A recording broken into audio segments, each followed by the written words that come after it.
स्वागत है दोस्तों हमारे चैनल सदाबहार ज्ञान सागर में। दोस्तों, कभी कभी हमें जो दिखाई देता है वह सत्य नहीं होता, बल्कि सत्य कुछ और ही होता है। और हम जाने अनजाने कुछ ऐसे फैसले कर जाते हैं जिन पर हमें बाद में बहुत पछतावा होता है।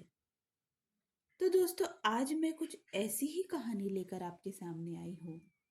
हमारी कहानी का नाम है पछतावा। आइए कहानी शुरू करते हैं। एक स्कूल के प्रिंसिपल वर्मा जी जैसे ही घर से स्कूल जाने के लिए निकले, तभी पीछे से उनके पिताजी ने आवाज लगाई, बेटा, मेरी आंख का ड्रॉप्स खत्म हो गया है। 3 दिन हो गए, तुम ऑफिस से लौटते समय ले आना।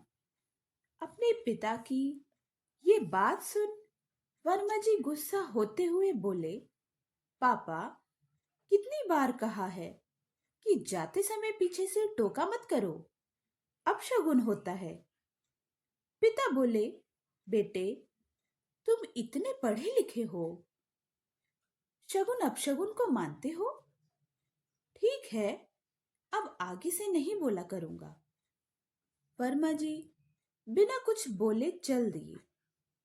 कुछ ही देर में वे एक विशाल सभा कक्ष में जाकर मंच पर बैठ गए और वहां उपस्थित अधिकारी कर्मचारियों के अभिवादन के बाद बोले, साथियों, शासन के आदेश अनुसार यह 2 दिवसीय मीटिंग हो रही है, जिसमें हमें स्कूल चलो अभियान की ट्रेनिंग लेना है।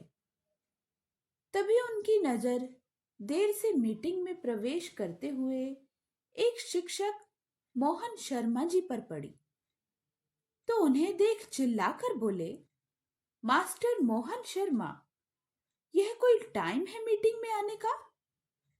क्यों ना इस अनुशासनहीनता के लिए आपका एक दिन का वेतन काट लिया जाए? आज आप लेट क्यों आए हैं? इस बात का लिखित स्पष्टीकरण कल लेकर आइएगा। मास्टर मोहन शर्मा जी बिना कुछ बोले सिर झुकाए खड़े रहे। जब उन्होंने अपना सिर सीधा किया, तब लोगों ने देखा कि उनकी आंखों में आंसू थे। मीटिंग समाप्त होने पर प्रिंसिपल वर्मा जी अपने बड़े बाबू को बुलाकर एक दिन के वेतन काटने का ऑर्डर टाइप करने का आदेश दिया। उनका आदेश सुनकर बड़ा बाबू बोला, साहब जी, आप उनकी एक दिन का नहीं, 1 महीने का वेतन भी रोकने का आदेश देंगे तो भी वह आपत्ति नहीं करेंगे, बस सर झुकाकर आंसू बहाते रहेंगे। यह नौकरी उनकी कमजोरी भी है और मजबूरी भी है। प्रिंसिपल वर्मा जी बोले, जो भी हो, अधिकारी लोग अक्सर दिमाग से काम लेते हैं। जो अधिकारी दिल से काम लेता है वह अक्सर फेल हो जाता है। कल उनके एक दिन के वेतन काटने का आदेश टाइप करके मेरे टेबल पर रख देना। बड़े बाबू ने फिर कहा, सर जी, 1-2 दिन रुक जाइए, पहले जान तो लीजिए कि मामला क्या है। तब प्रिंसिपल वर्मा बोले, देखिए बड़े बाबू, पेंडिंग काम एक लाश के समान होता है।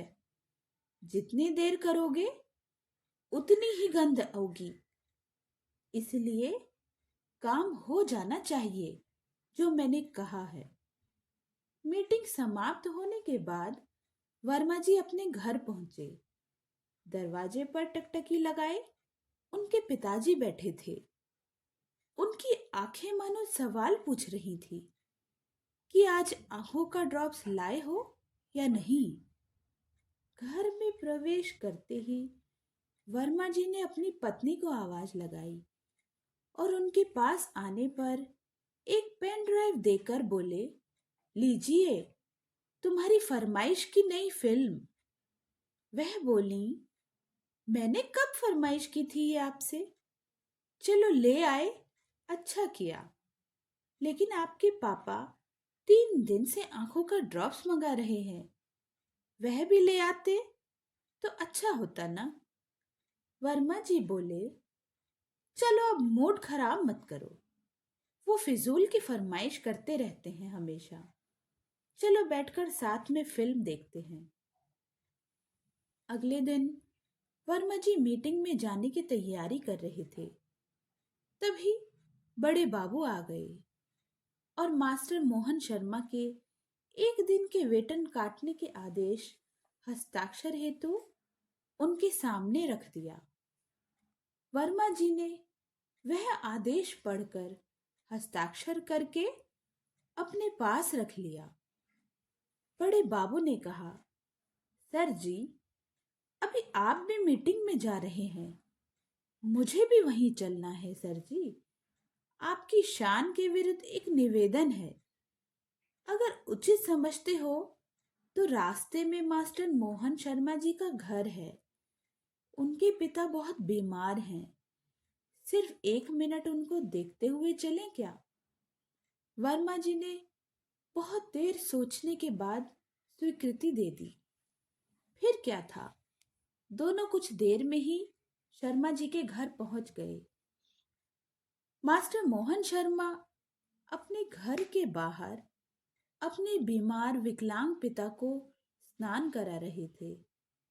अपने स्कूल के प्रिंसिपल को सामने पाकर शर्मा जी चौंक पड़े और हाथ जोड़कर बोले, साहब जी, आप मेरे घर आए, मेरे अहोभाग्य।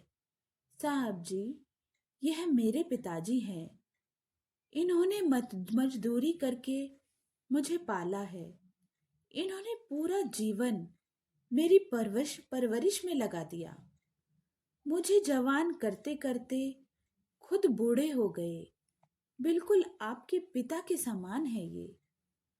आज ये बीमार हैं, इसीलिए मेरा भी फर्ज है कि मैं इनकी सेवा करूं। साहब जी, अब आप ही बताइए कि दुनिया की हर चीज खोने के बाद मिल सकती है, लेकिन क्या अपने पिता को खो दिया तो फिर इनको सपने में भी पाना कठिन है। आप मेरा एक दिन का वेतन काट रहे हैं। मुझे जरा भी दुख नहीं है। भले महीने भर का वेतन काट लिया जाए। भूख लगेगी तो भीख मांग लूंगा, लेकिन अपने पिता की सेवा में जीवन भर कोई कमी नहीं कर सकता मैं। यह सुनकर वर्मा जी ने वेतन काटने वाले आदेश को फाड़कर फेंक दिया और मास्टर मोहन शर्मा के कंधे पर हाथ रखकर बोले, शर्मा जी, आपकी पितृ भक्ति के आगे मैं नतमस्तक हूं। फिर वर्मा जी में मीटिंग में थोड़ी देर बैठे और उठकर वहां से सीधे अपने घर आ गए और वहां उन्होंने अपने पापा को इधर उधर ढूंढा, लेकिन वे नहीं मिले। अब उन्हें परेशान करने वाला और कोई सामान मंगाने वाला इस दुनिया में नहीं था, जिसका वर्मा जी को बहुत अफसोस हुआ। इसीलिए कहा जाता है कि माता पिता की सेवा उनके जीवित रहते ही करनी चाहिए, क्योंकि उनके जाने के बाद तो केवल हम अफसोस ही कर सकते हैं। और इन सब बातों का उनके जाने के बाद कोई फायदा नहीं। तो इसी के साथ मैं आज आपसे विदा लेती हूँ। आपका दिन शुभ हो। धन्यवाद।